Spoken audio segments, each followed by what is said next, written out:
प्रधानमन्त्री प्रचण्डको चीन भ्रमण तय।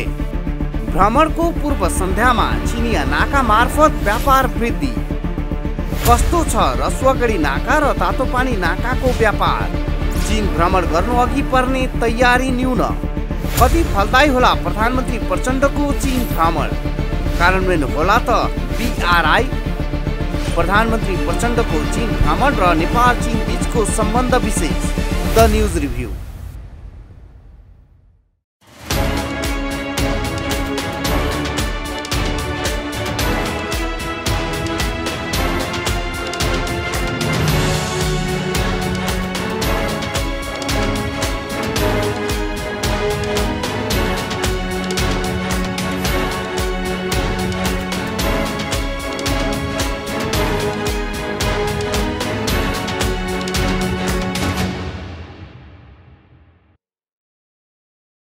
नमस्कार, खास न्यूजको बहुकोणीय चिरफार गर्ने कार्यक्रम द न्यूज रिभ्यूको आजको अङ्कमा स्वागत छ। म रिचा दाहाल। दर्शकवृन्द, प्रधानमन्त्री पुष्पकमल दाहाल प्रचण्डको चीन भ्रमण आगामी भदौ 29 देखि असोज 5 गतेसम्म हुने गरी तयारी थालिएको छ। मित्र राष्ट्र चीन भूगोल जोडिएको छिमेकी देश मात्रै नभएर विश्वकै महाशक्ति उन्मुख देश भएका कारण पनि प्रधानमन्त्री प्रचण्डको भ्रमण नेपालका लागि आफैमा एक उपलब्धि हो। प्रधानमन्त्री प्रचण्डलाई चीन भ्रमणका लागि गत फागुन 10 गते राजदूत छन सोङले भेटेर निमन्त्रणा दिनुभएको थियो। त्यतिबेला चीनले चैत 14 देखि 17 गतेसम्म गरिरहेको बोआओ फोरम फर एसियामा प्रधानमन्त्री प्रचण्डलाई सहभागी गराउन चाहेको थियो। तर भारत भ्रमण बाँकी रहेकै कारण प्रधानमन्त्री प्रचण्ड चीन भ्रमणमा जानु भएन। भारत भ्रमणबाट फर्केपछि गत जेठदेखि नै प्रधानमन्त्री प्रचण्डले चीन भ्रमणको प्रयास गर्नुभएको थियो। प्रधानमन्त्रीका रूपमा पहिलो विदेश भ्रमण भारतमा र दोस्रो विदेश भ्रमण चीनमा गर्ने अघोषित परम्परा रहिआएको छ। यो परम्परालाई चीनले पनि अन्यथा लिने गरेको छैन, किनकि नेपालको भौगोलिक बाध्यताका विषयमा चीन भरपूर जानकार छ। भारतसँगको अत्याधिक निर्भरता हुने नेपालको भौगोलिक बाध्यता हटाउनका लागि हर तरहको सहयोग गर्न चीन तयार भएको समेत बेला मौकामा देखिने गरेको छ। Belt and road initiative BRI मा सामेल गराएर भारतसँग निर्भर हुनुपर्ने नेपालको भौगोलिक बाध्यता हटाउन चीन प्रयासरत देखिन्छ। यसैका लागि चीनले यही वर्षको अन्त्यमा गर्ने belt and road initiative BRI को 10औं सम्मेलनमा राष्ट्रपति रामचन्द्र पौडेललाई आमन्त्रण गर्नका लागि नेपाल सरकारसँग कुरा राखिसकेको छ। यता गत वैशाखदेखि नै नेपाल र चीन बीचको सीमा व्यापारले आफ्नो लय समात्न थालेको छ। लामो समयदेखि अनियमित बनेका रसुवागढी नाका र तातोपानी नाकाको व्यापार 10 वर्ष अघिकै अवस्थामा पुगेको छ। अन्य नाकाहरू मार्फत पनि व्यापार गर्ने हरियो सङ्केत चीनले दिएको छ। चीनतर्फ नेपालको वस्तु निर्यात बढेको छ। नेपालको जलविद्युत खरिद गर्न चीन उत्सुक रहेको समाचार समेत आएका छन्। दर्शकवृन्द, आजको द न्यूज रिभ्यूमा प्रस्तुत छ यिनै सन्दर्भमा हाम्रा सहकर्मी बिन्दुकान्त घिमिरेले तयार गरेको टिप्पणी। प्रधानमन्त्री प्रचण्डको चीन भ्रमण तय। भ्रमणको पूर्व सन्ध्यामा चिनिया नाका मार्फत व्यापार वृद्धि। कस्तो छ रसुवागढी नाका र तातोपानी नाकाको व्यापार? चीन भ्रमण गर्नु अघि पर्ने तयारी न्यून। कति फलदायी होला प्रधानमन्त्री प्रचण्डको चीन भ्रमण? कार्यान्वयन होला त BRI? प्रधानमन्त्री प्रचण्डको चीन भ्रमण र नेपाल चीन बीचको सम्बन्ध विशेष। The news review. दर्शकवृन्द, विश्वमा यति बेला 200 भन्दा बढी देशहरू छन्। नेपालसँग दोहोरो सम्बन्ध भएका देशको संख्या समेत 50 भन्दा माथि छन्। करिब 2 दर्जन देशहरूमा त नेपालका राजदूतावास नै सञ्चालनमा रहेका छन्। करिब 2 दर्जन देशहरूले नेपालमा राजदूतावास सञ्चालन गरेका छन्। तर नेपालका प्रधानमन्त्रीलाई भ्रमणका लागि आमन्त्रण गर्ने देशहरू भने नगण्य छन्। यतिसम्म कि सार्क राष्ट्रकै धेरै जसो देशहरूमा समेत प्रधानमन्त्री स्तरमा भ्रमण आदान प्रदान हुन सकेको छैन। नेपालको सबैभन्दा पहिलो दैत्य सम्बन्ध भएको देश बेलायतमा नेपालको सरकार प्रमुखका तर्फबाट औपचारिक भ्रमण नभएको युगौं भइसकेको छ। न त अमेरिकामा नेपालको सरकार प्रमुखको औपचारिक भ्रमण भएको स्मरण नयाँ पुस्तालाई छ। त्यसैले महाशक्ति उन्मुख देश चीनले प्रधानमन्त्रीलाई भ्रमणका लागि आमन्त्रण गर्नु नै नेपालका लागि उपलब्धि हो। हुन त जुन बेला चीन आफै गरिब र विकासशील देश थियो, त्यो बेला नेपालको विकासका निम्ति ज्यादै ठूलो सहयोग गर्ने गरेको थियो। तर आज चीन विश्वकै दोस्रो धनी तथा विकसित देश भइसक्दा नेपाललाई गर्दै आएको सहयोग घटाएको विषयमा विभिन्न खालका टीका टिप्पणी हुने गरेका छन्। सतहमा बसेर हेर्दा यो टिप्पणीहरू सही जस्ता देखिन्छन्, तर चीनका लागि हिजोको अन्तर्राष्ट्रिय परिस्थिति र आजको अन्तर्राष्ट्रिय परिस्थितिमा व्यापक अन्तर आइसकेको छ। हिजो चीन विश्वका धनी तथा शक्ति सम्पन्न राष्ट्रहरूद्वारा हेपिएको अवस्थामा थियो, आफै असुरक्षित थियो, अन्तर्राष्ट्रिय मञ्चहरूमा आफ्नो पक्षमा बोलिदिने छिमेकीहरूको खोजीमा थियो। तर अहिले विश्वका जुनसुकै देश पनि चीनसँग सम्बन्ध विस्तार गर्न लालायत छन्। विश्व मानचित्रमा चीन आफै अभिभावक राष्ट्रका रूपमा उदाइसकेको छ। हरेक देशले पहिलो प्राथमिकता आफ्नै हितलाई दिन्छ। त्यसैले चीनसँगको सम्बन्धलाई नेपालले परम्परागत मान्यता र नयाँ आयामका रूपमा अघि बढाउनु जरुरी भइसकेको छ। अभूतपूर्व रूपमा विकास गरिरहेको चीनसँग हातेमालो गर्न सक्ने हो भने मात्रै पनि नेपालको उन्नति निश्चित छ। दर्शकवृन्द, द न्यूज रिभ्यूको अबको श्रृङ्खलामा प्रस्तुत छ चीनले गरेको अभूतपूर्व प्रगतिका सन्दर्भमा छोटो चर्चा। आजभन्दा 70 वर्ष अघिसम्म चीन पनि अहिलेको नेपाल जस्तै विकासशील देश थियो। गरिबीको रेखामुनि रहेको जनसङ्ख्या ठूलो थियो। विगत 40 वर्षको अवधिलाई हेर्ने हो भने चीनले जति छिटो विकास विश्वका अरू कुनै पनि देशले गरेका छैनन्। विश्वको सबैभन्दा ठूलो सडक सञ्जाल चीनमै छ। विश्वको सबैभन्दा ठूलो रेलवे सञ्जाल चीनमै छ। विश्वको सबैभन्दा उचाइको र सबैभन्दा द्रुत गतिको रेलवे सञ्जाल पनि चीनमै छ। विश्वमा सबैभन्दा ठूला र धेरै हवाईजहाजहरू चीनमै चल्छन्। विश्वमा सबैभन्दा धेरै सुरुङ मार्ग चीनमै छन्। विश्वमा सबैभन्दा बढी औद्योगिक उत्पादन चीनमै हुन्छ। विश्वमा सबैभन्दा बढी कृषि उत्पादन पनि चीनमै हुन्छ। विश्वका सबैभन्दा ठूला जलविद्युत उत्पादन केन्द्रका 10 वटा नाम लिनु पर्दा पनि सबै चीनमै छन्। समुद्रको पानी बाफ बनाएर आकाशमा पुर्याउने र जुन भूभागमा आवश्यक पर्छ त्यही भूभागमा वर्षा गराउने प्रविधि समेत चीनले विकास गरिसकेको छ। प्रगतिका 2-4 वटा मामिलामा मात्र होइन, सबै मामिलामा चीन विश्वको नम्बर 1 देश बनिसकेको छ। विश्वको सबै देशहरूसँग सडक यातायात, रेल यातायात र जल लगायत जोड्ने गरी चीनले BRI परियोजना धमाधम अघि बढाइसकेको छ। त्यसैले चीनसँगको सम्बन्ध थप सुदृढ बनाउन कति पनि ढिलाइ गर्नु हुँदैन भन्ने हेक्का प्रधानमन्त्री प्रचण्डले चीन भ्रमणको पूर्व तयारीका क्रममा राख्नु जरुरी छ। प्रधानमन्त्री प्रचण्डको चीन भ्रमण तय। भ्रमणको पूर्व सन्ध्यामा चिनिया नाका मार्फत व्यापार वृद्धि। कस्तो छ रसुवागढी नाका र तातोपानी नाकाको व्यापार? चीन भ्रमण गर्नु अघि पर्ने तयारी न्यून। कति फलदायी होला प्रधानमन्त्री प्रचण्डको चीन भ्रमण? कार्यान्वयन होला त BRI? प्रधानमन्त्री प्रचण्डको चीन भ्रमण र नेपाल चीन बीचको सम्बन्ध विशेष द न्यूज रिभ्यू। दर्शकवृन्द, छिमेकी मित्र राष्ट्र चीनले आर्थिक समृद्धिको दिशामा ठूलो फड्को मारेको छ। सौभाग्यवश चीनले आफ्नो विकास र आर्थिक समृद्धिमा नेपाललाई पनि सँगै लैजान चाहेको देखिन्छ। आफूसँगै आफ्नो छिमेकीको पनि उन्नति र प्रगति चाहने देशहरू विश्वमा थोरै मात्रै छन्। ती थोरै देशहरू मध्येको एक देश हो चीन। नेपालको विकासका पूर्वाधार निर्माणमा चीनले धेरै ठूलो सहयोग गरेको छ। ती सहयोग मध्ये पहाडी क्षेत्रमा सडक यातायातको विकासमा चीनले गरेको सहयोग विशेष उल्लेखनीय छ। अहिले पनि चीनले निर्माण गरेका सडक नहुँदा हुन त नेपालको पहाडी क्षेत्रको हालत के हुने थियो होला। त्यसैले चीनको सहयोगमा निर्माण भएका सडकहरू नै नेपालको पहाडी क्षेत्रको आर्थिक विकासका मेरुदण्ड हुन्। नेपालको पहाडी क्षेत्रले आधुनिक विकासको दिशामा फड्को मारेको कोदारी राजमार्ग र पृथ्वी राजमार्गको निर्माणपछि हो। पृथ्वी राजमार्ग निर्माण नहुँदासम्म राजधानी काठमाडौँबाट पोखरा पुग्नका लागि भारतीय भूमि प्रयोग गर्नु पर्थ्यो। काठमाडौँबाट बेरगञ्ज हुँदै भारतको रक्सोल पुग्नु पर्थ्यो। रक्सोलबाट भारतीय भूमि हुँदै भारतको सुनौली पुगेर भैरहवा प्रवेश गर्नु पर्थ्यो। भैरहवाबाट सिद्धार्थ राजमार्ग हुँदै पोखरा पुग्नु पर्थ्यो। पोखरा अर्थात् कास्की जिल्ला मात्रै होइन, लमजुङ, तनहुँ, स्याङ्जा, मनाङ, मुस्ताङ, बागलुङ, पर्वत, म्याग्दी, पाल्पा, गुल्मी लगायत करिब 15 जिल्लाका मानिसहरूलाई राजधानी काठमाडौँ आवत जावत गर्दा भारतीय भूमि प्रयोग गर्नुपर्ने बाध्यता थियो। यो बाध्यता अन्त्य गरेको पृथ्वी राजमार्गले नै हो। काठमाडौँ पोखरा जोड्ने पृथ्वी राजमार्गको निर्माण छिमेकी मित्र राष्ट्र चीनले 2028 सालमा सुरु गरेर 4 वर्षभित्र 2032 सालमा सम्पन्न गरेको हो। पृथ्वी राजमार्गको निर्माणपछि पोखरा उपत्यका नेपालको दोस्रो सहरका रूपमा फस्टाउन थालेको हो। मनाङ मुस्ताङमा पर्यटन व्यवसाय फस्टाएको पृथ्वी राजमार्गको निर्माणपछि हो। पहाडी तथा हिमाली भूभाग हुँदै पनि नेपालका 7 वटा प्रदेशमध्ये गण्डकी प्रदेश आज विकासका सबै इन्डिकेटरमा अगाडि छ। यसको मुख्य कारण नै हो पृथ्वी राजमार्ग। पृथ्वी राजमार्ग मात्रै होइन, पोखरादेखि बागलुङ जोड्ने सडक पनि चीन सरकारले नै निर्माण गरिदिएको हो। यसैगरी चीन सरकारको सहयोगमा निर्मित मुगलिङ नारायणगढ सडक पनि नेपालको आर्थिक समृद्धिको कोषे ढुङ्गा साबित भएको छ।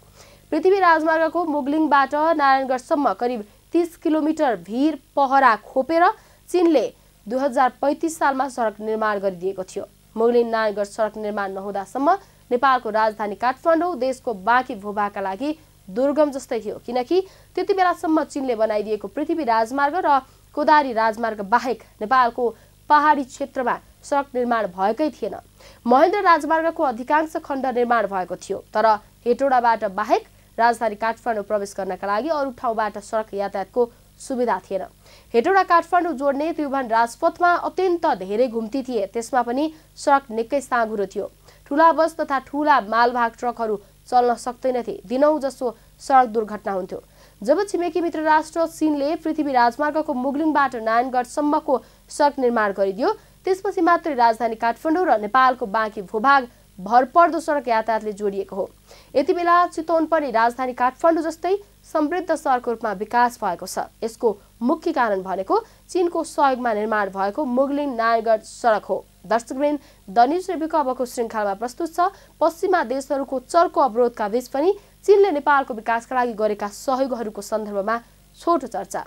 यति बेला नेपालका सबैभन्दा व्यस्त 2वटा सडकको नाम लिनुपर्दा पहिलो नम्बरमा आउँछ राजधानी काठमाडौँ उपत्यकाको चक्रपथ, दोस्रो नम्बरमा आउँछ पृथ्वी राजमार्ग, तेस्रो नम्बरमा आउँछ मुगलिङ नारायणगढ सडक खण्ड र चौथो नम्बरमा आउँछ अरनिको राजमार्ग। यी चारवटै सडक चीन सरकारले अनुदानमा निर्माण गरिदिएको हो। कुरा 2032 साल ताकाको हो, जुन बेला चीन सरकारले राजधानी काठमाडौँ उपत्यकाका मुख्य सहर पाटन र काठमाडौँलाई घेर्ने गरी 27 किलोमिटर लम्बाइ र 20 मिटर चौडाइको चक्रपथ निर्माण सुरु गर्यो। त्यो बेला विश्वभर नै तहल्का मचिएको थियो, किनकि त्यति बेला छिमेकी मित्र राष्ट्र भारतका मिडियाहरूले नेपालको राजधानी काठमाडौँमा चिनिया युद्ध विमान अवतरण गर्ने गरी सडक निर्माण गर्न लागि भन्दै दुष्प्रचार गर्न थाले। अमेरिकाले समेत चासो लियो। अनावश्यक ठाउँमा फराकिलो सडक निर्माण गर्न लागि भन्दै नेपाली जनतालाई भड्काउने प्रयास समेत भए। तर आज यही चक्रपथ राजधानी काठमाडौँ उपत्यकाको सहरीकरणको मेरुदण्ड भएको छ। त्यति बेला चीनले चक्रपथ निर्माण नगरिदिएको भए अहिलेसम्म राजधानी काठमाडौँ बस्न लायक ठाउँ हुने रहेनछ भन्ने कुरा पुष्टि भएको छ। आज चक्रपथले काठमाडौँ उपत्यकाका करिब 50 लाख जनतालाई मजाले सेवा दिइरहेको छ। उपत्यकाका प्रायजसो ठुला पूर्वाधार चक्रपथकै आसपासमा निर्माण भइरहेका छन्। नेपालका लागि छिमेकी मित्र राष्ट्र चीनको यहाँभन्दा ठुलो दूरदर्शीपूर्ण सहयोग अर्को के होला? यसैगरी नेपालको सार्वभौमिकता नै बलियो हुने गरी चीनले सडक यातायातका क्षेत्रमा लगाइदिएको सबैभन्दा महत्त्वपूर्ण गुण भनेको सिन्धुपाल्चोकको कोदारी तातोपानीबाट राजधानी काठमाडौँ जोड्ने अरनिको राजमार्ग हो। चीन सरकारले अनुदानमा निर्माण गरिदिएको अरनिको राजमार्ग सञ्चालनमा आएपछि मात्रै नेपालको वैदेशिक व्यापार तथा पारवाहनमा दक्षिणको छिमेकी देश भारतको एकाधिकार तोडिएको हो। अरनिको राजमार्ग नबन्दासम्म नेपालले भारतका जुनसुकै शर्तहरू मान्नुपर्ने बाध्यता थियो। शर्त नमान्न साथ भारतले नाकाबन्दीको धम्की दिइहाल्थ्यो। तर अरनिको राजमार्ग निर्माण भएपछि चीनसँग नेपाल सिधै सडक यातायातले जोडियो। भारतले न्यू खोज्न साथ नेपालले व्यापार र पारवहनको अर्को विकल्प पायो। नेपालका बजार चिनिया सामानले भरिए। भारतीयहरू चिनिया सामान किन्न नेपाल आउन थाले। भारत मात्र होइन, अन्य देशका पर्यटकहरू पनि चिनिया सामान खरिद गर्न नेपाल आउन थाले। नेपालको पर्यटन व्यवसाय निकै फस्टायो। कैलाश मानसरोवर जाने भारतीय पर्यटकहरूले अरनिको राजमार्ग प्रयोग गर्न थाले। चीनको तिब्बत भ्रमण गर्ने तेस्रो मुलुकका पर्यटकहरू पनि अरनिको राजमार्ग हुँदै नेपाल आउन थाले। तिब्बत भ्रमणमा जाने तेस्रो मुलुकका पर्यटकहरूले पनि नेपाललाई ट्रान्जिट बनाउन थाले। यसरी छिमेकी देश चीनले निर्माण गरिदिएका सडकहरू नेपालको आर्थिक समृद्धिको कोषे ढुङ्गा बनेका छन्, जुन कुरा नेपाली जनताले कहिल्यै बिर्सने छैनन्। चीनको नाम लिने बित्तिकै नेपालीहरूले निकै श्रद्धा गर्छन्। चिनियाहरू देख्ने बित्तिकै नेपालीहरूले आदर तथा सत्कार गर्नुको मुख्य कारण भनेको चिनिया सहयोग नै हो, त्यो पनि स्वार्थरहित। हुन त नेपालको पूर्वाधार विकासमा अरू मुलुकहरूले पनि सहयोग नगरेका होइनन्, तर ती मुलुकहरूले कुनै न कुनै स्वार्थ राखेका छन्। चीनले भने निस्वार्थ रूपमा नेपालको पूर्वाधार विकासमा सहयोग गर्दै आएको छ, तर पछिल्ला वर्षहरूमा चिनिया सहयोग घटेको हो कि भन्ने देखिएको छ। यसरी निस्वार्थ सहयोग गरेको छिमेकी देश चीनको ऐत हुने वा चिनियाहरूको चित्त दुखाउने काम नेपालले गर्नु हुँदैन। यस्तो गर्नु भनेको आफ्नै खुट्टामा बन्चरो प्रहार गर्नु जस्तै हो। प्रधानमन्त्री प्रचण्डको चीन भ्रमण तय। भ्रमणको पूर्व सन्ध्यामा चिनिया नाका मार्फत व्यापार वृद्धि। कस्तो छ रसुवागढी नाका र तातोपानी नाकाको व्यापार? चीन भ्रमण गर्नु अघि पर्ने तयारी न्यून। कति फलदायी होला प्रधानमन्त्री प्रचण्डको चीन भ्रमण? कार्यान्वयन होला त BRI? प्रधानमन्त्री प्रचण्डको चीन भ्रमण र नेपाल चीन बीचको सम्बन्ध विशेष। The news review. दर्शकवृन्द, यही भदौको अन्तिम साता हुन गइरहेको प्रधानमन्त्री पुष्पकमल दाहाल प्रचण्डको चीन भ्रमण अत्यन्तै सफल हुने हरियो सङ्केत देखिसकेको छ। यो हरियो सङ्केत हो तातोपानी नाका र रसुवागढी नाका मार्फतको व्यापारमा अत्याधिक वृद्धि। नेपाल र चीन भौगोलिक सिमाना जोडिएका छिमेकी देश हुन्।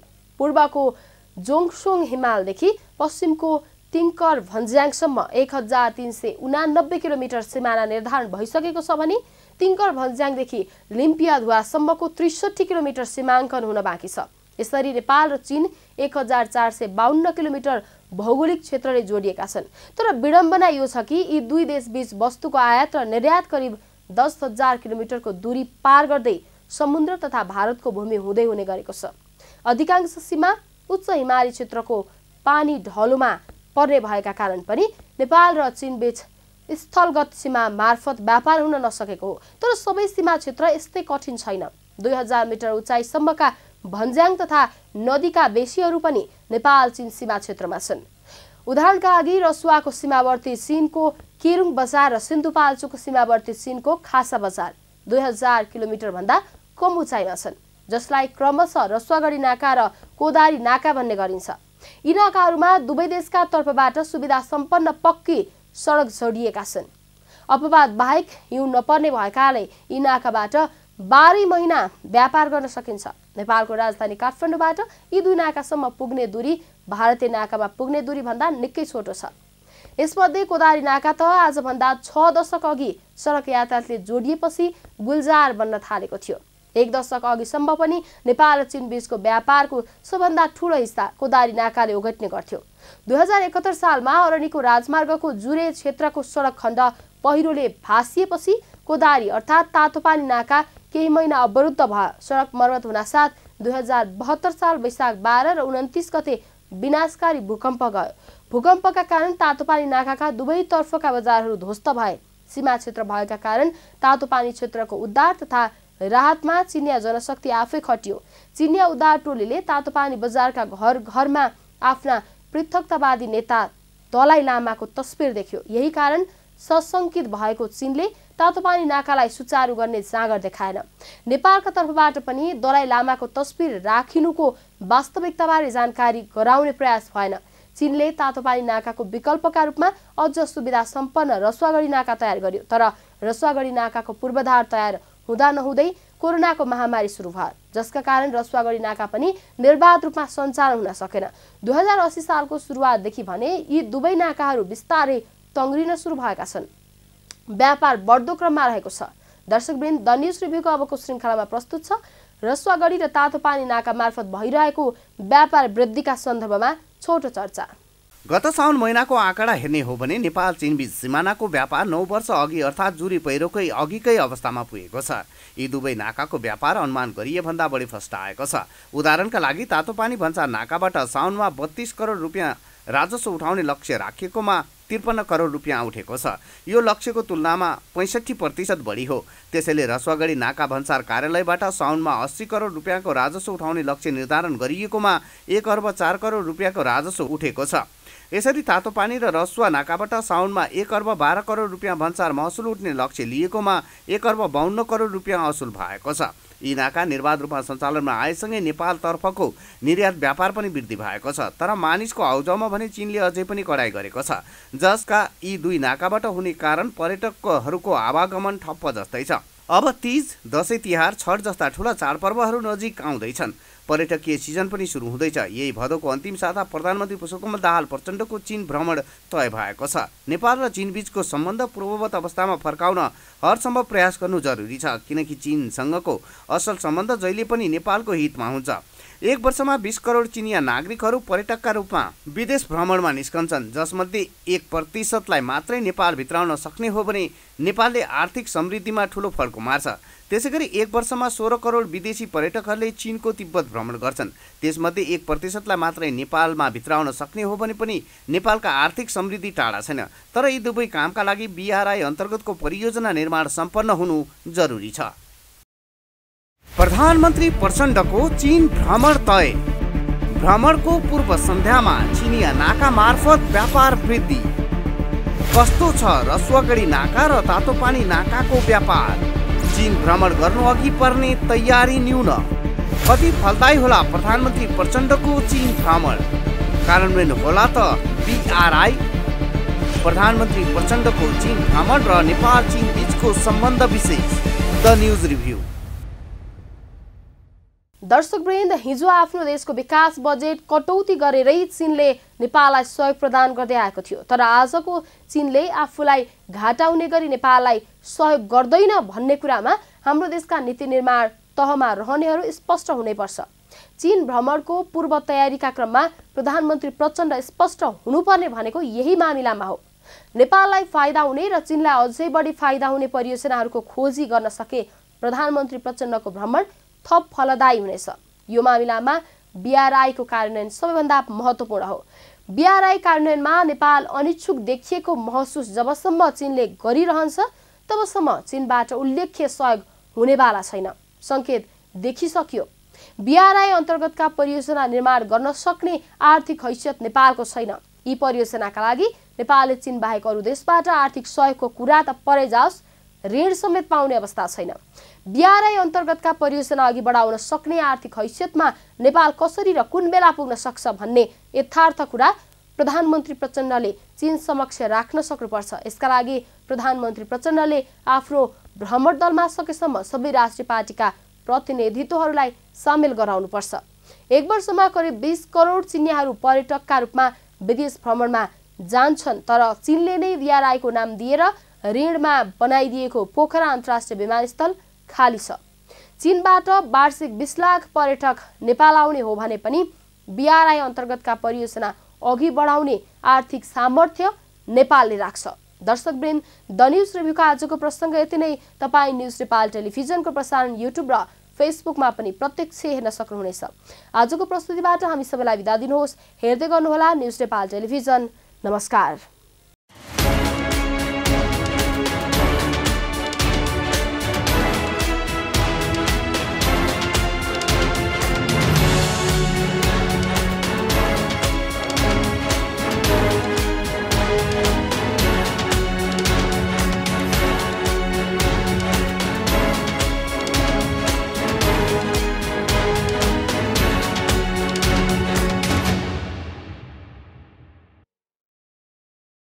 प्रधानमन्त्री प्रचण्डको चीन भ्रमण तय। भ्रमणको पूर्व सन्ध्यामा चिनिया नाका मार्फत व्यापार वृद्धि। कस्तो छ रसुवागढी नाका र तातोपानी नाकाको व्यापार? चीन भ्रमण गर्नु अघि पर्ने तयारी न्यून। कति फलदायी होला प्रधानमन्त्री प्रचण्डको चीन भ्रमण? कार्यान्वयन होला त BRI? प्रधानमन्त्री प्रचण्डको चीन भ्रमण र नेपाल चीन बीचको सम्बन्ध विशेष। The news review.